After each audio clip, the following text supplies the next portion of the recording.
If you're about to buy a TVS Ntorq or any other sporty 125cc scooter for that matter, I must ask you to wait. And why am I saying that? I'm saying that because of this.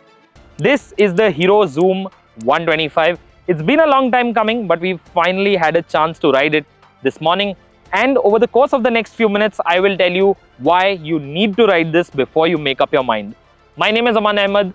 You're watching Car and Bike. If you haven't done so already, make sure you subscribe to the Car and Bike channel and hit that bell icon so you're notified every time we come out with a new video on a brand new car, motorcycle or scooter. Now, let's get going.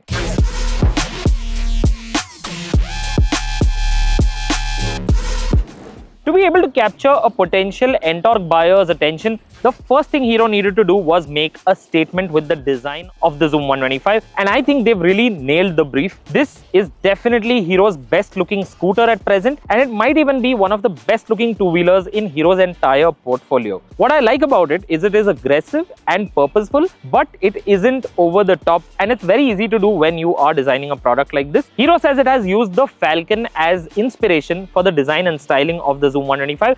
And you can see those cues when you take a look at the scooter. The LED projector headlight unit is flanked by these claw-like LED daytime running lights. There are plenty of wing-shaped elements all over the scooter, including under the seat.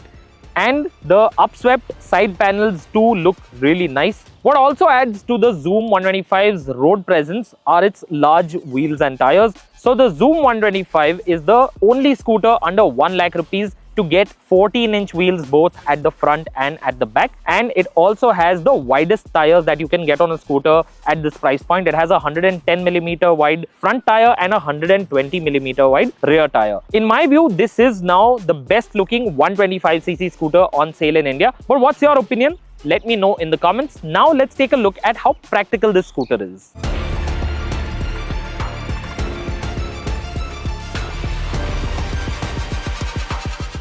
Since this is a youthful, sporty scooter, practicality is not supposed to be one of its strongest traits, and yet the Xoom 125 is decently practical. At the front you will see it has storage pockets, 2 of them, and these are quite deep and wide, so you will be able to store quite a lot of stuff in there. I'm sure you will be able to fit a water bottle, maybe your wallet, your phone in there, and when your phone's there, you can charge it using the USB Type A connector. The USB Type A port is actually a separate module which you need to fish for in the storage bin, but once you find it, I'm pretty sure you'll find it mostly easy to use. And it even has a bag hook under the seat. Speaking of under seat, storage isn't the best. You have 17 liters of space here, so this is more or less what you would expect from a scooter in this segment.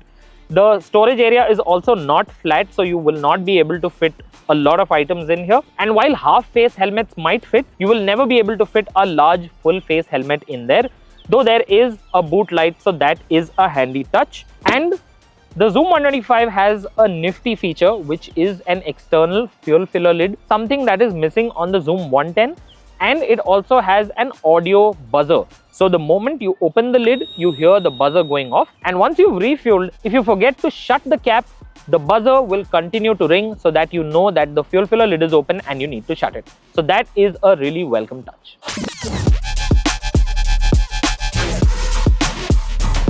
Let's quickly talk about the overall quality levels on the scooter, its comfort and ergonomics. The seat of the Xoom 125 isn't the longest, but it will accommodate the rider and the pillion in decent comfort. Seat height is 777mm, so somebody who is shorter in height will have to tiptoe around a lot more on this. And the scooter weighs in at 121 kilos, so you do feel that speed when you're trying to maneuver the scooter around a parking lot. In terms of foot space, there is decent foot space for me, but I think those with larger feet may feel a little cramped over here. In terms of quality, the Xoom 125 is actually impressive. It uses the same switchgear that we've seen on the Destiny 125, and that's no bad thing because the switches on the Destiny felt really solid, and the same continues to be the story here. Everything feels built to last, and the scooter on the whole feels well put together. One area where the Xoom 125 doesn't feel quite as premium is over here, because this display is something we've seen on other budget Hero scooters in the past, and it doesn't exactly scream premium. This relays all the basic information and does a decent job at it, but not all elements are perfectly visible when you're riding at high speed, and I feel the Xoom 125 would be an even more appealing proposition if it perhaps had a larger color display.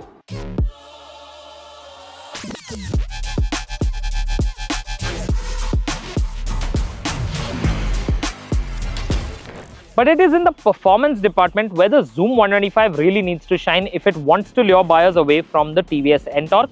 And to that end, I have to tell you that the Xoom 125 does manage to impress. So now I'm on the open highway with the Xoom 125, and as you can see, it gets up pretty quickly to 90 kilometers an hour. And what I have to talk about is the stability. For a scooter, this is excellent, aided by the large 14-inch wheels at either end and the chunky tires as well, 110 millimeters width at the front, 120 millimeters at the rear. Straight line stability is really good. As you can see, I'm cruising at around 75 to 80 kilometers an hour and it's doing it without any problems whatsoever. Refinement is good, this engine is smooth, and the ride is pretty settled as well. Even as you go quicker, it feels quite settled. Lane changes are quick as well. Despite its 121 kg curb weight, the Xoom feels pretty agile. It's willing to change direction, and even in terms of just gaining speed, this engine does a good job. You have to cane it a little bit. It needs some more motivation. At part throttle inputs, it's not quite so eager to get up and go. But once you open the throttle, it just picks up and shoots into the distance. And I don't for 1 second doubt the 7.6 seconds 0 to 60 kilometers an hour claim time that Hero has shared with us. I am pretty sure, given an open enough stretch of road, this will also get pretty close to 100 kilometers an hour, if not hit triple digits outright. And even in terms of ride quality, this is actually really nice. It is perhaps a little bit stiffer than the Destiny 125, but it is still quite pliant. You will feel comfortable on this for the most part. It deals with road irregularities quite easily. Broken roads, potholes, it takes all of it in its stride. Maybe only the really sharp joints catch it out sometimes, but otherwise it's a pretty comfortable experience overall. Quick demonstration of how well the brakes work. As you can see, it came down to 0 from a speed of almost 60 kilometers an hour. Completely fuss-free. The behavior is predictable and there's plenty of stopping power. This variant has the front disc brake, so this is the variant to go for. I'd suggest.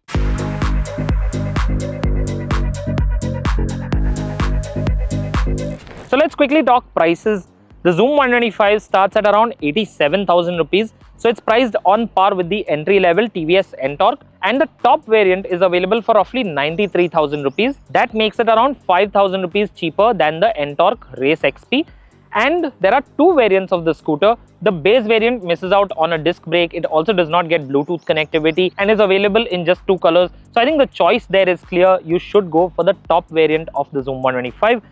And now to just sum up the scooter from what I've experienced today, this is a capable, fun 125cc scooter. It is also reasonably practical, well put together, and it promises a high fuel efficiency figure as well. While we'll have to wait for a full comparison test to see how it lines up against its rivals from TVS and Suzuki, what I can tell you is if you are looking to buy a 125cc scooter that is not a family scooter, then you should definitely take a look at the Xoom 125, because this does a lot of things that you'd want from a scooter of this kind. Of course, we'll have to wait for a full road test to bring you the real world fuel efficiency and also give you an idea of what this is like to live with on a daily basis. But for now, tell us, what do you think of the Xoom 125? Do you think it looks impressive as a package? Are there any features that you think Hero should have added to this scooter?